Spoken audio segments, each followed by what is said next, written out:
Hello Gasheads, and welcome to this, the first GasCast episode of the new season.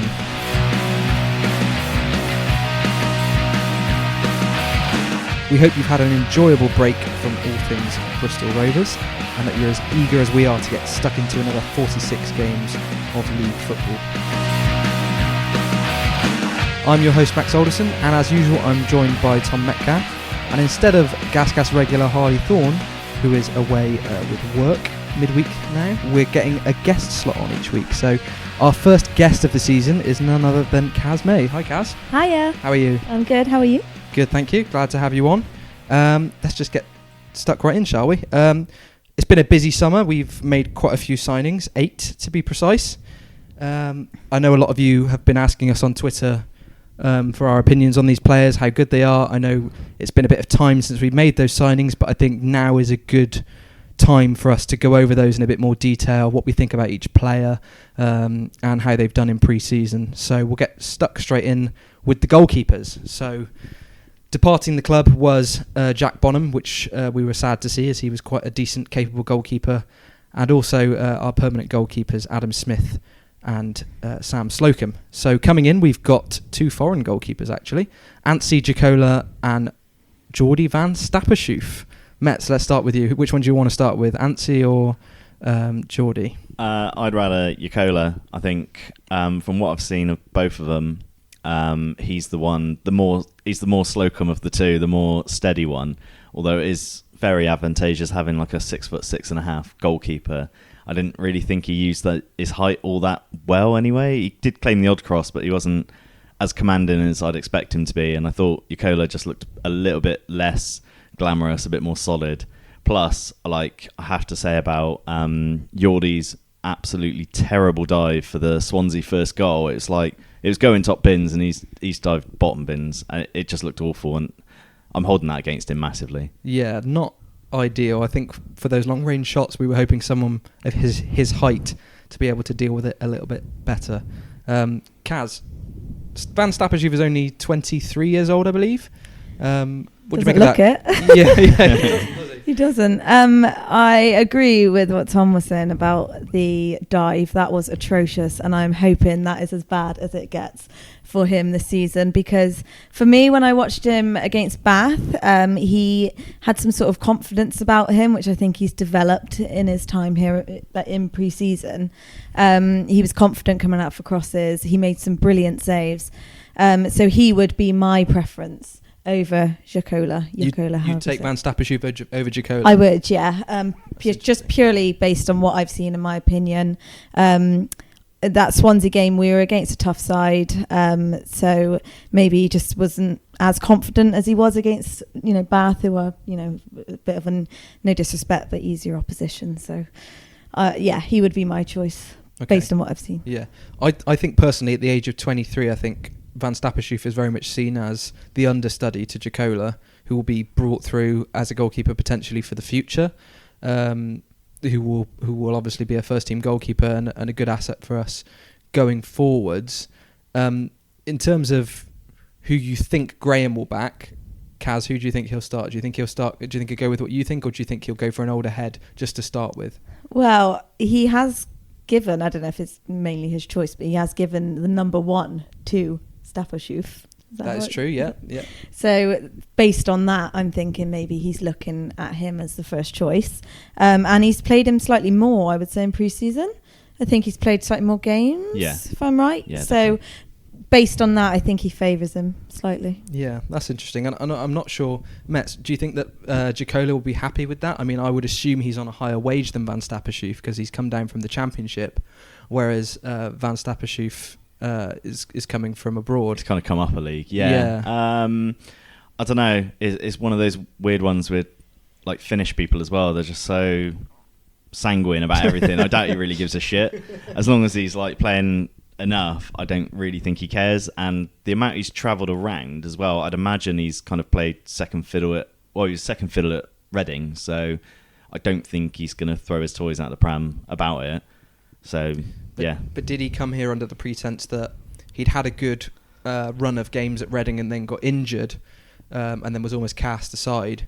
Do you think he's come here and been promised that he's going to get 30, 40 games, or do you think it's very much going to be 50-50 with these two? No, Graham ain't going to be promising players they're going to be playing all the time. There's no way. He's always said, like, every player's fighting for the jersey, as he calls it.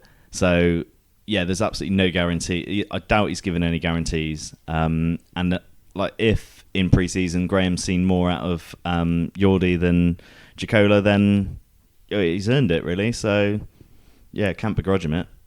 Yeah, it'll certainly be interesting to see who starts against Blackpool on Saturday. Personally, I think it'll be Jacola, but you never know. Like you say, Caz, he has played Van Stappershoeven more in pre-season, and maybe he just thinks that he provides a bit more height. So it's going to be interesting, and it's going to be good to see a bit more competition for that number 1 shirt, because I think Darryl tried to do it with Smith and Slocum, but it's not worked quite so well. But I think with a young keeper and an older keeper, you've got that dynamic of mentor and student. So I think that's going to be something to watch this season.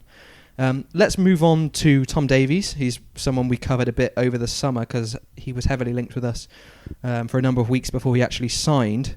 Caz, what do you make of Tom Davies? Do you think he's a good replacement for Lockyer?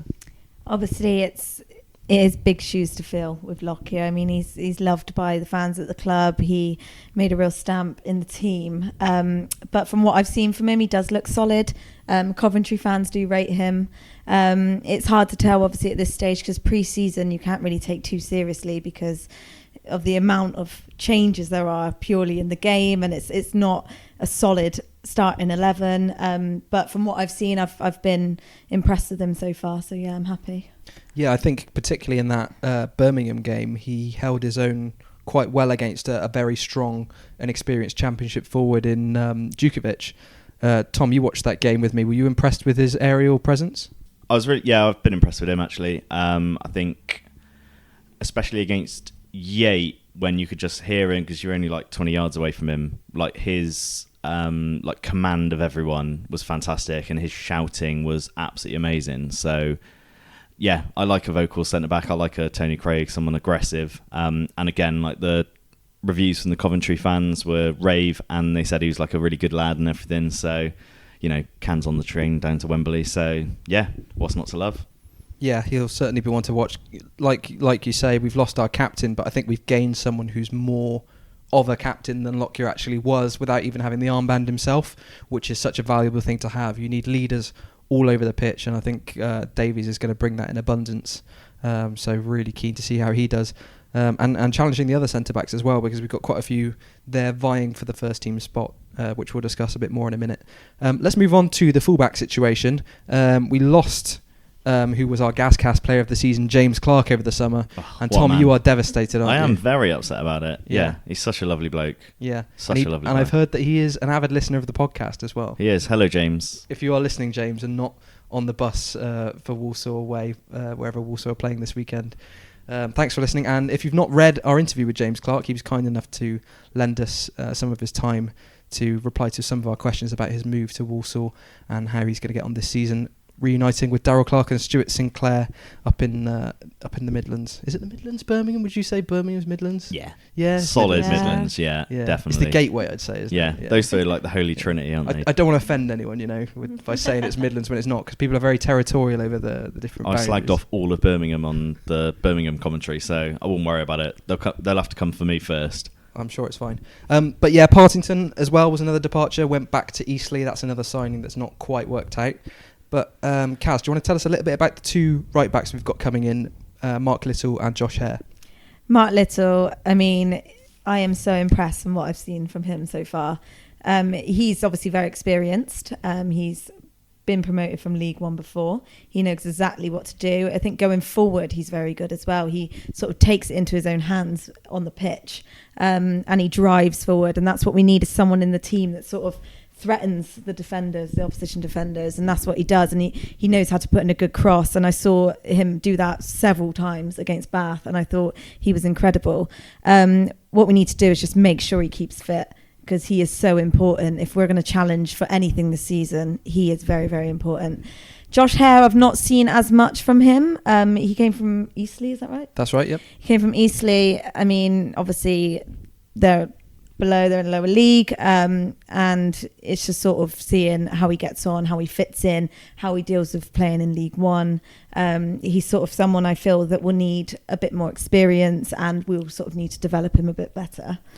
Sure. So do you think the Josh Hare, Mark Little situation mirrors the Jacola Van Stappershoef, and that Coughlan's almost getting two in for each position? One is a mentor and one's an understudy. Absolutely. I think Mark Little will start, if he's fit, he will start every single game. And Josh Hare can sort of look up to him as a sort of role model, and then sort of be as the backup for him. A bit like Holmes Dennis and Kelly a bit last season when Holmes Dennis was fit. He would play and then Kelly would step in if he wasn't. So I think that will be that sort of situation. And me personally, I would have Mark Little playing every single week. Yeah, he definitely brings a lot of experience to the table, and we will. Well, it's hard to say because he's not really kicked a ball in a professional league game for us yet, but we can forgive him for playing in the Red of Bristol previously, I think. And they rate him. They rate him. I've got family members that are Bristol City fans, and as soon as they heard we signed Mark Little, they said, congratulations on promotions. They really, really rate him, which is always good to hear. And I don't think there's any bitterness on their side. They love him. They wish him well. So, we'll see how he does. Yeah, well, that's another one to look forward to. It's quite an exciting squad we're sort of building. Tom, do you want to tell us a bit about Luke Leahy, which was a transfer which might have surprised a few as he was released by Walsall, who had one of the worst defences in the league.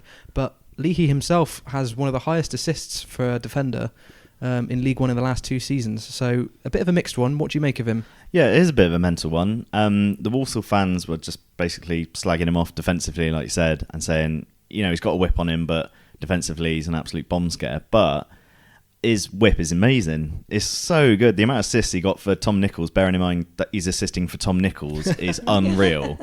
And even seeing him play in pre-season, he's good on free kicks and corners as well. He has got a hell of a left foot on him.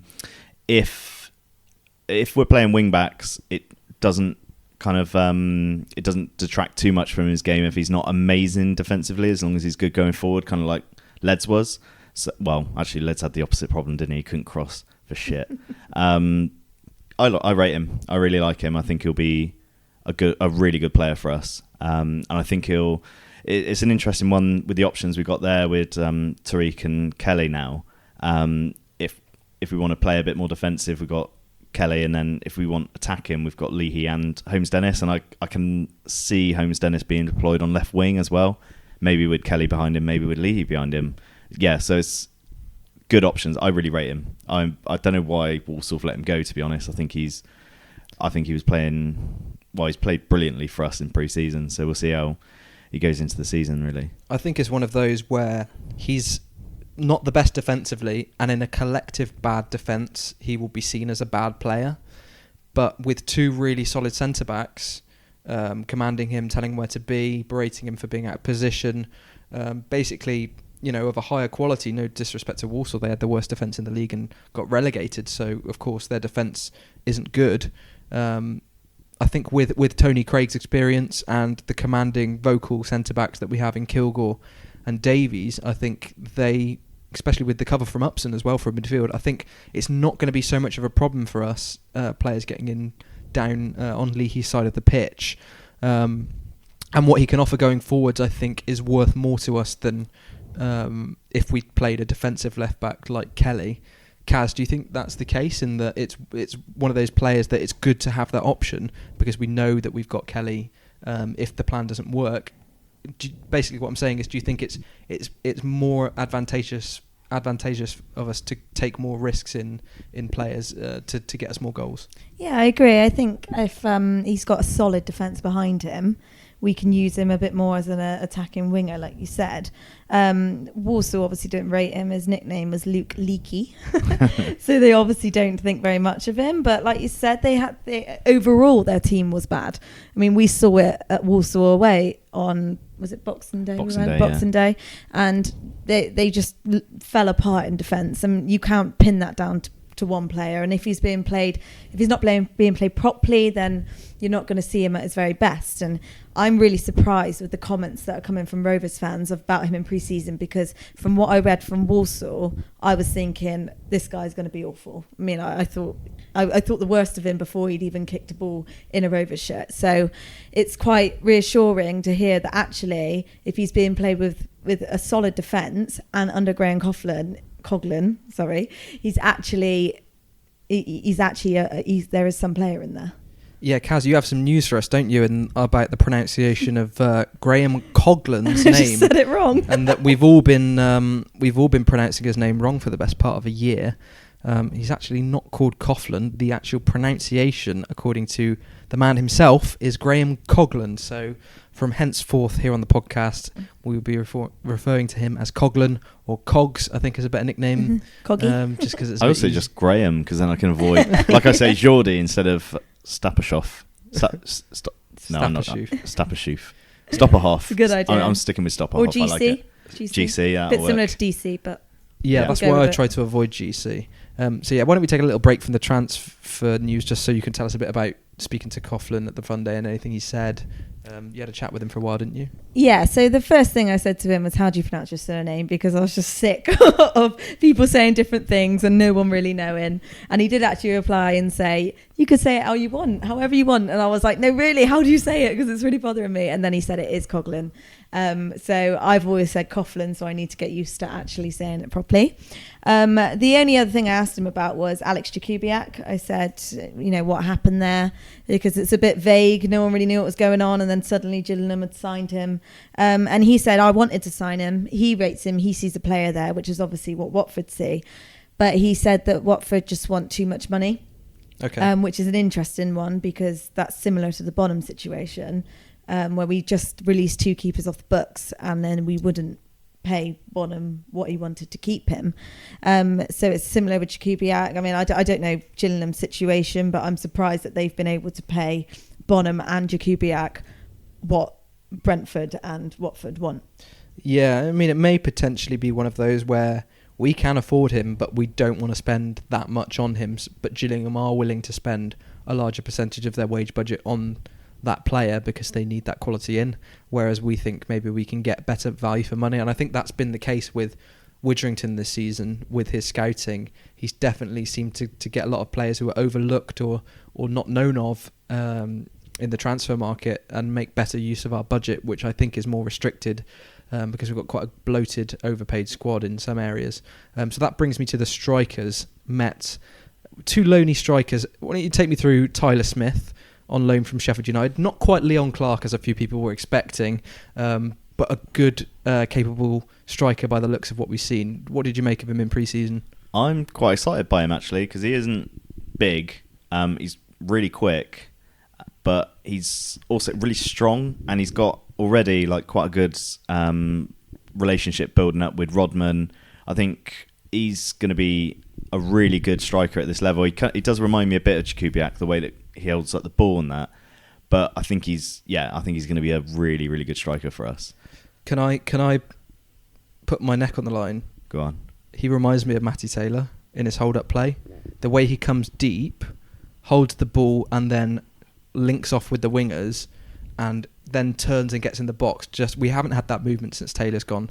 I mean, Luke James didn't have that. Nichols certainly doesn't have that. I agree. He not only does he hold at the play in midfield, he then gets into dangerous positions in the box, and he links up with players so well.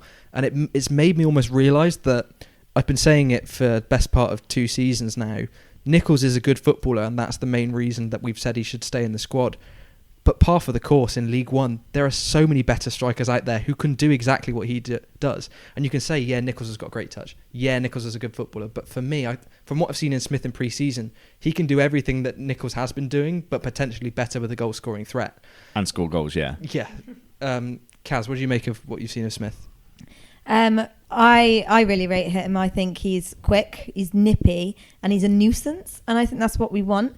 Whereas Nichols and Riley are a bit lightweight. They'll get bullied off the ball and they're just not strong enough. But with Tyler, he's he's boisterous, and I like that, and that's what we sort of needed in someone like Jakubiak. JCH is very much like that as well, and I think he will be very beneficial, especially with JCH being out for God knows how long.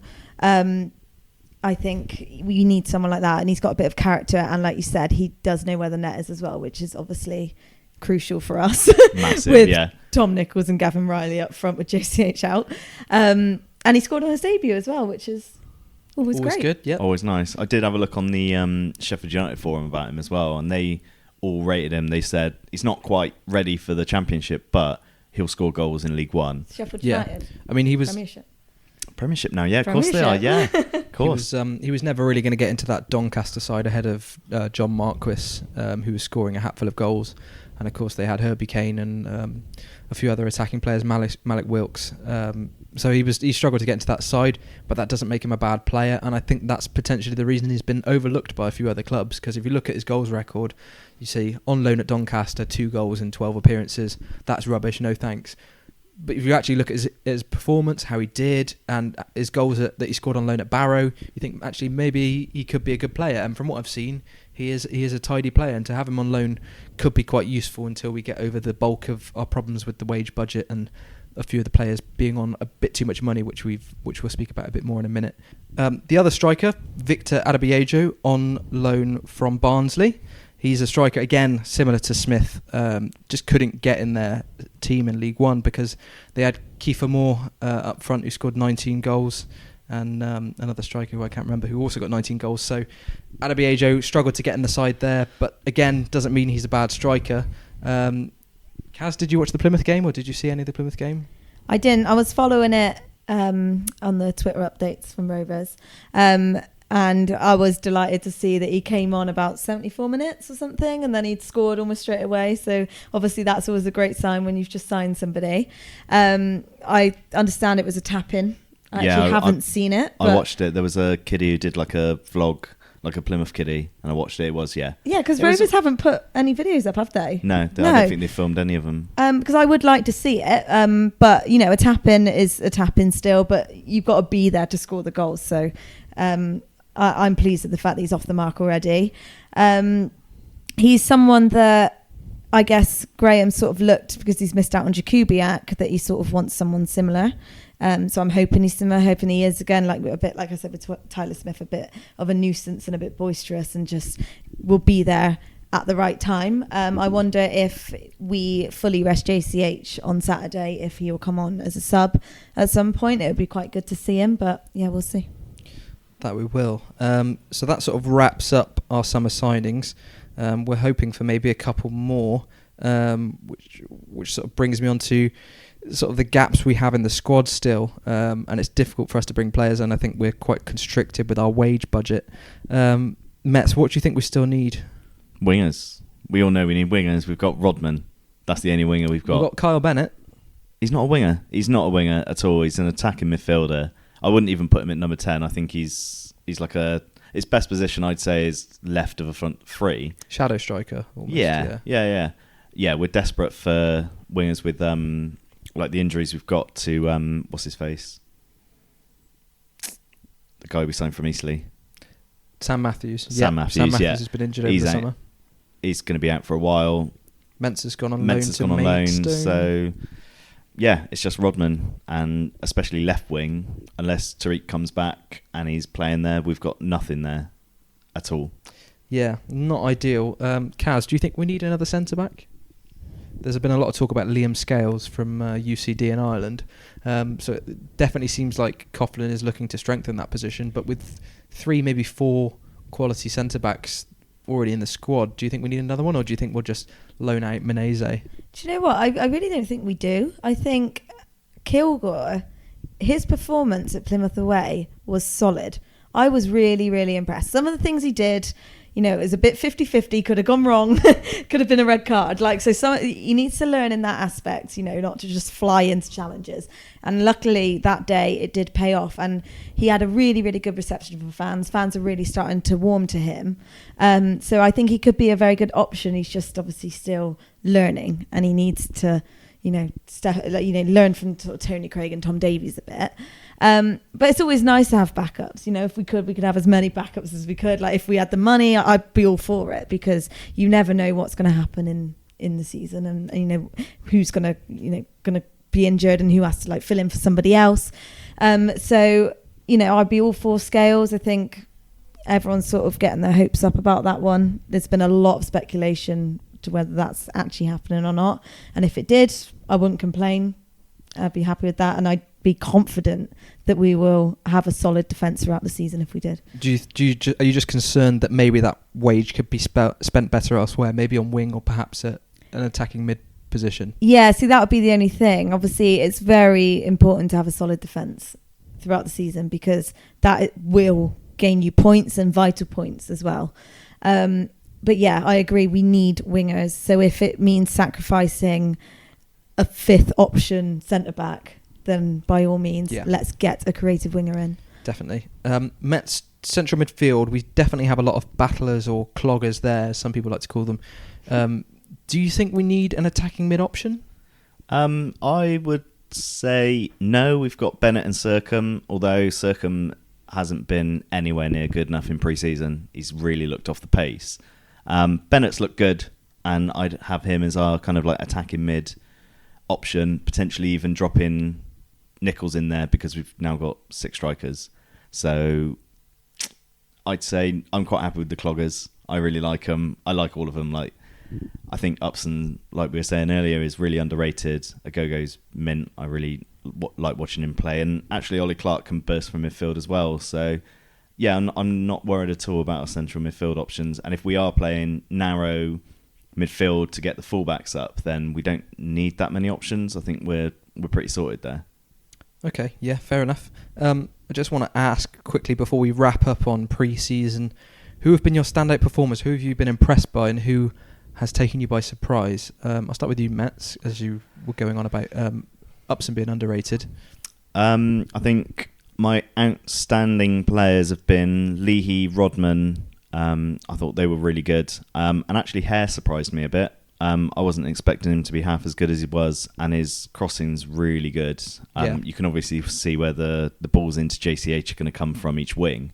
And Kilgore, I think, held his own as well. I was pleasantly surprised with him. Those would be my players. Yeah, fair enough. Caz, any that have stood out to you? Stood out to me, Mark Little, as I've harped on about enough already. I think he might be your favourite. I think he might be a shoo-in for player of the season. I had a photo with him as well on Sunday. So Mark Little, Tyler Smith as well, I've been very impressed with.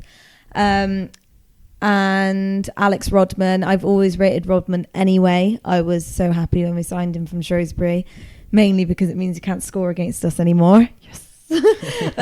So yeah, those 3, and then 2. The one that I'm surprised with is Carl Bennett, because for me, I thought he was going downhill, but it seems like he's starting to ramp back up again now, and people are starting to like him and want him to stay. So hopefully that stays. We will see. Hopefully, that's sort of the kind of formation we've played in pre-season has been mostly 4-3-3 with I wouldn't say wing backs because it's not 5 at the back, but they are very attacking fullbacks in Liston and Leahy, Hare, less so Michael Kelly. Do you guys expect us to continue with this 4-3-3, or do you think we'll deploy 3 at the back with wing backs? Are we going to see a change in style? What have you taken from pre-season overall, Mets? I thought with the signings we've made, actually, I thought we were going to go 5 at the back with wing backs, especially when Leahy and Little came in. I was like, right, that's 100% wing backs because they're both attacking. But then, yeah, like you said, we've played 4-3-3 quite a lot with those 2 attacking, so I'm fully expecting 4-3-3.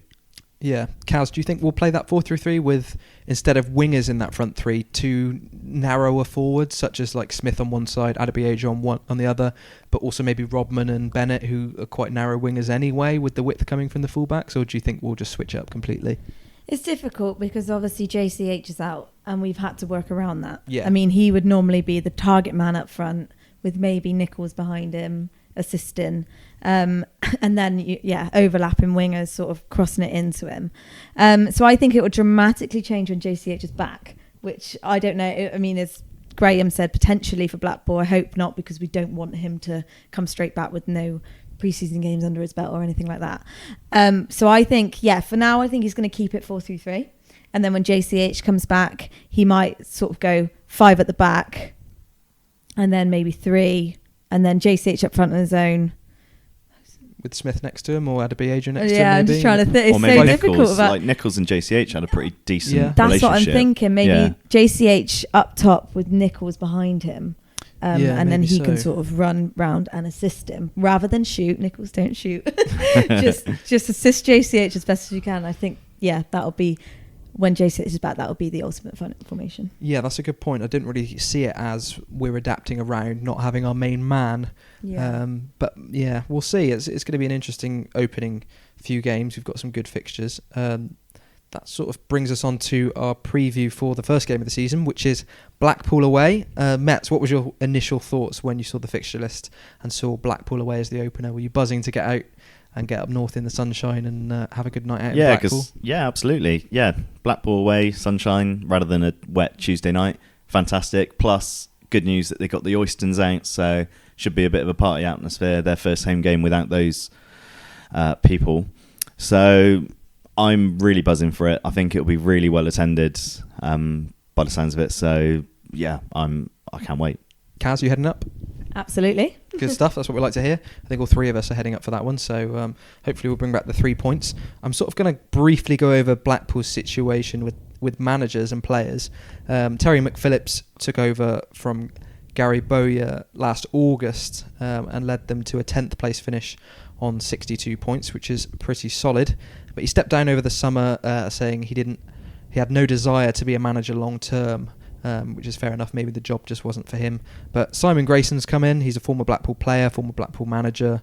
I'm not sure if he's a legend. I can't really speak for Blackpool fans, but has had success with them before. Nearly had sex with them before. Oh dear. Yeah.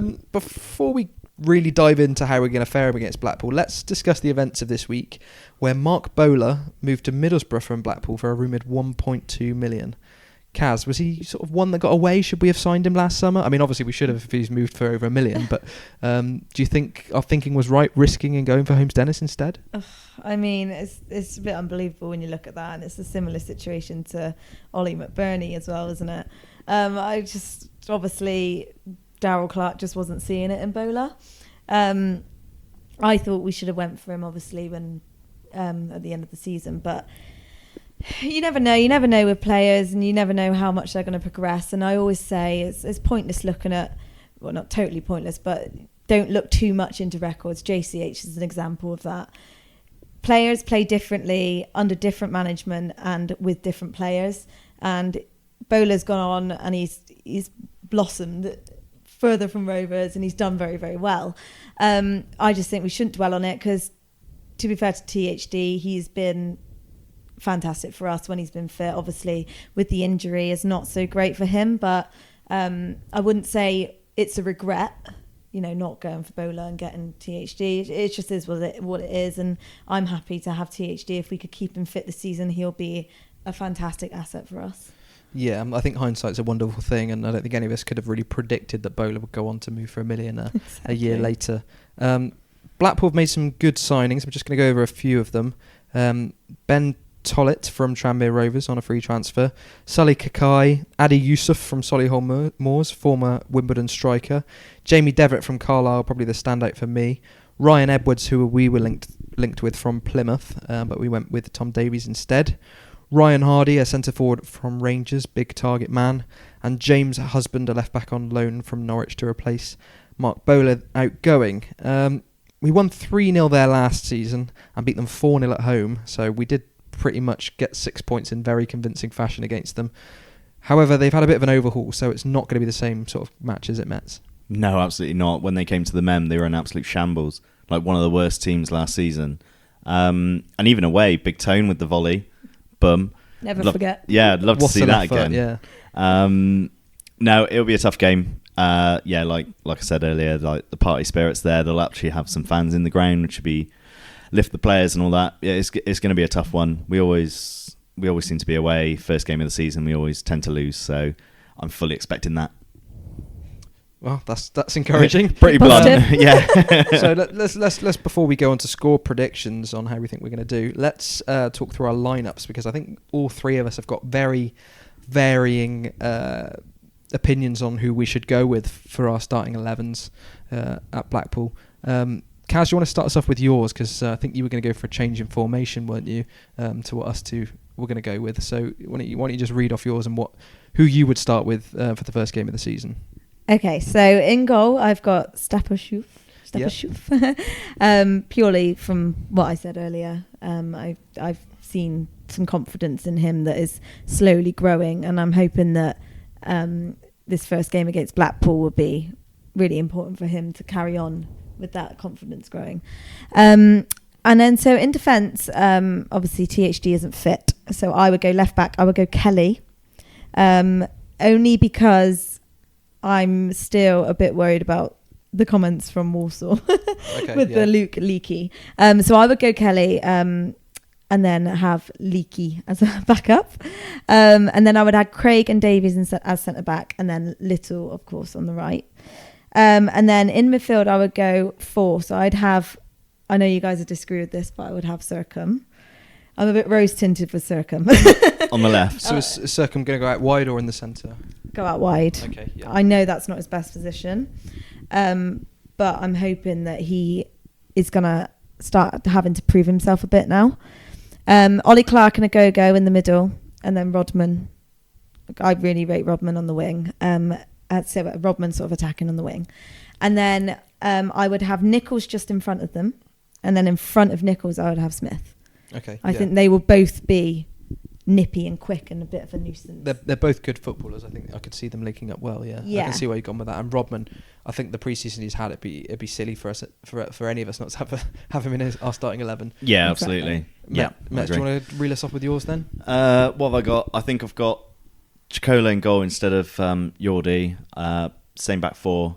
Midfield, I've gone. So you'd start Kelly ahead of Leahy? Oh, sorry. Yeah, completely. Yeah, Leahy. Sorry, I was listening. And then I've gone 3 with Clark, Agogo, and Upson in the middle, and then Bennett left forward, Smith in the middle, and then Rodman on the right. It's pretty much how we lined up against Birmingham, I think, at the kind of from the kickoff. So I think that first half against Birmingham, I think, was pretty much our starting 11 for the for Blackpool. And I thought we played really well. That, especially the pressing game, it's not something we we never really do, press teams. And we really put the kind of wind up at Birmingham. So I think we can definitely do that to a bunch of League One players. I'm quite excited about that. See, that's interesting to hear, because I missed that game because I was on a flight. So I missed that, but obviously I was following it after.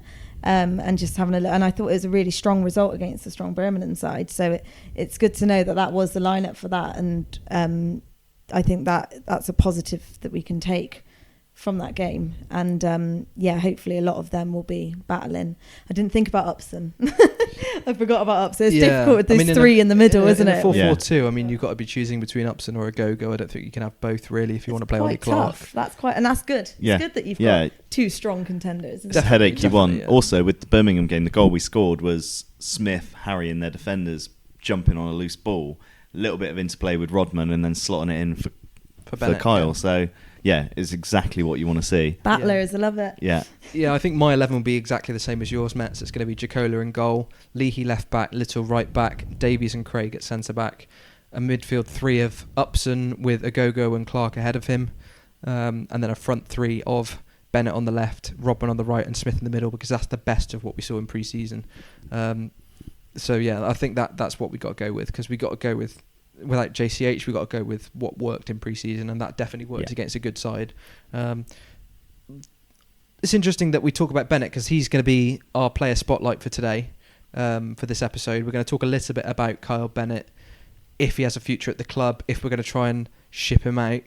Caz, what are your thoughts on Kyle? Because you were impressed with him, and you seem to think that fans are coming round to the idea that he might actually stay at the club and provide us with an attacking threat.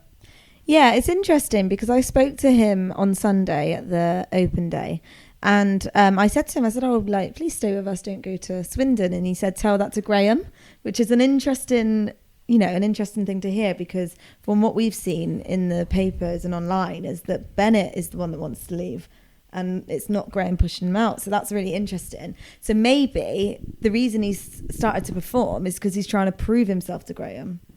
Yeah. And then so maybe that's why he stepped up, because he really did dip in form and fans are starting to get on his back a lot.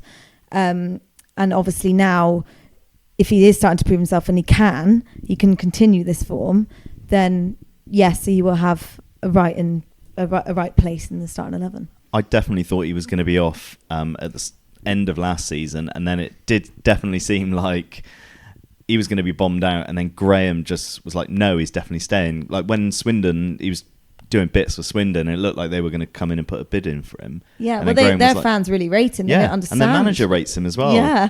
Because I thought he was meant to be putting a bid in like a couple of weeks ago, and that hasn't materialised. I don't know if it's, whatever stumbling blocks there are, but it's a weird one, because I think he's going to do pretty much what he did when he signed for us at the start, when he plays amazing for like 5-6 games and we're like, right, we got a world beater, and then it'll just completely fall off. That is the worry, isn't it? It does look like he is trying to prove himself, but however long he does that for is another story. Yeah. Okay, yeah, definitely one to keep an eye on. I think he does clog up a lot of our wage budget, so we might be keen to move him on so we can strengthen in other areas. But I think this close to the start of the season, it's now a risk. If you get rid of him, does that remove the balance on the left-hand side that we've seen in pre-season? And are you going to get better than Carl Bennett in between now and the end of the transfer window, realistically? It's a risk, because sometimes it's better the devil you know than the one you don't. Sometimes you can get rid of a player like Brown and then think, who do we bring in? And I think we took until... Well, we didn't actually sign him. We signed Holmes Dennis, but he was injured when we signed him. So we just played Kelly up until Christmas when we brought Joe Martin in. So sometimes it is better the devil you know. What banter signing that is. Joe Martin, almost as bad as Bob Harris. Oh, Bob Harris. I actually rated Harris. Really?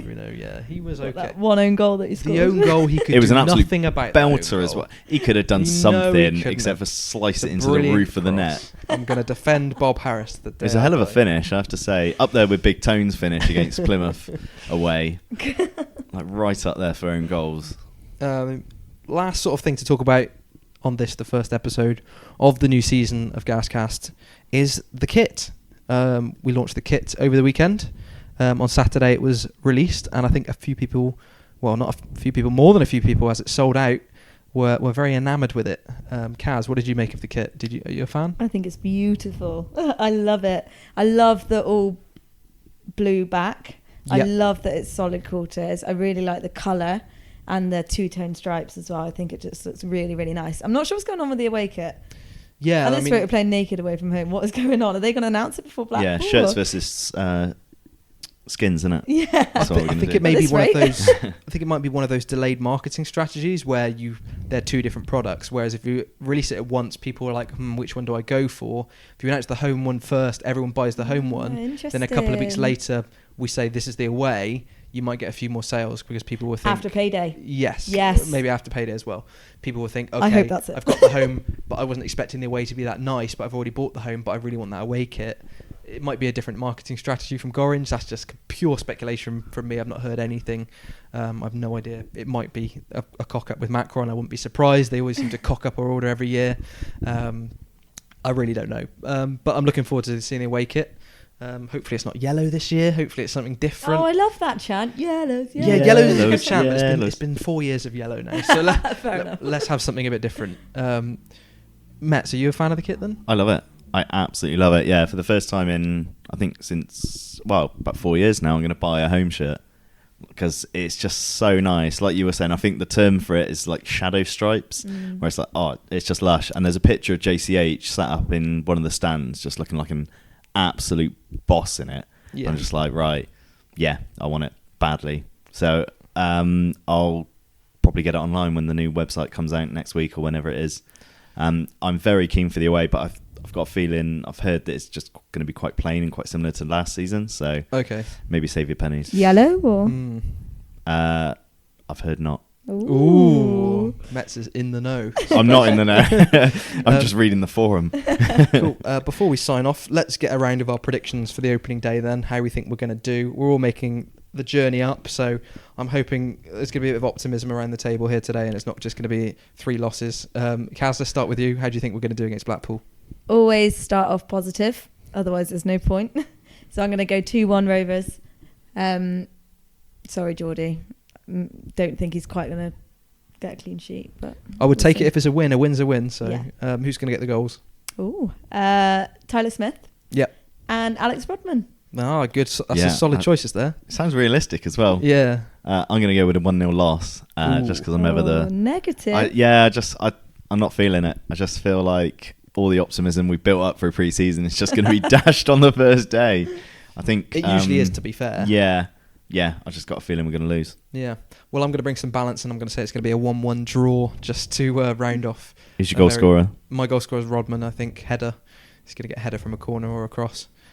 He just seems dangerous, and he seems up for it, and I think he's going to have a really good season. I'm going to go 1-1, and to be honest, I would take a point. Always take a point. It's going to be 0-0, isn't it? It's going to be a dull 0-0. I will take a dull 0-0. No shots on target. Definitely worse ways to start off. Now, GasHeads, before we sign off, I just want to draw your attention to our Patreon account that we've set up this week.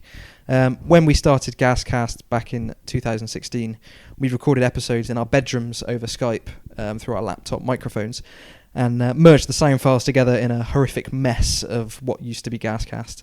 And since then, we'd like to think that we've come a very long way, and we're proud of that.